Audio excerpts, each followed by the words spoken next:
Hey CT family, Pastor Michael here. I've been meeting with the pastors recently and some committees from our church to discuss how we're going to tackle reentry and what that's going to look like and what exactly is going on with the president's orders and the governor's orders. And I've been talking to families about how difficult it was and then it wasn't and now it's starting to get difficult again, or I don't really know what's going to happen. There's a lot of questions as far as where we are as a community here. And I wanted to encourage you with a word from 1 Peter chapter 2 that was spoken by St. Peter, the head of the church at that time. A lot of Christians were in a lot of different situations, and he wanted to speak to all of them and give them how they were supposed to be seen by the communities around them. What was the image that Christ was wanting them to be in that time? And really, it's timeless because it's still true for us today. So I want to read this to you, and as I read it, you tell me if any part of this hits your situation. So starting in 2 Peter verse 9, it says this: "But you are a chosen generation, a royal priesthood, a holy nation, his own special people, that you may proclaim the praises of him who called you out of darkness into his marvelous light, who once were not a people, but are now the people of God, who had not obtained mercy, but now have obtained mercy.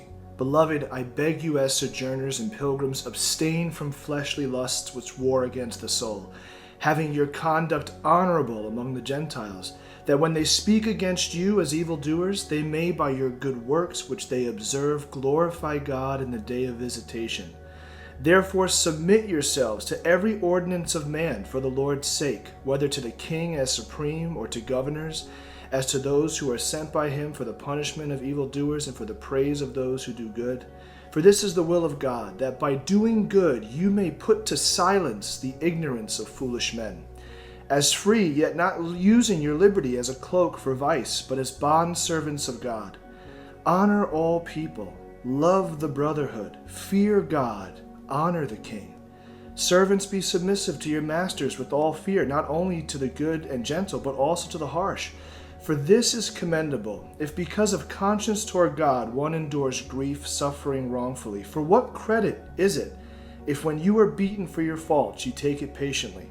But when you do good and suffer, if you take it patiently, this is commendable before God.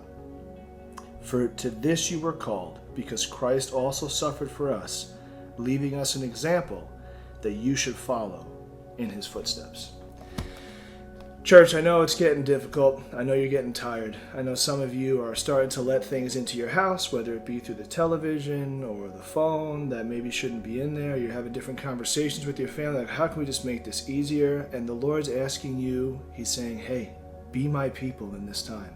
Some of you are getting frustrated with the decisions of our local authorities. You're like, well, we're just not going to do that. Peter said, we're going to do that. That's what the people of God do. We honor our authority. When we suffer patiently and do it well, the Lord is glorified. Church, I know it's hard, but we're not alone. He literally gives us his spirit to dwell in us, to be a light to those around us. So be encouraged. You're not alone. We're all in this together. We love you. And remember, be blessed and be a blessing.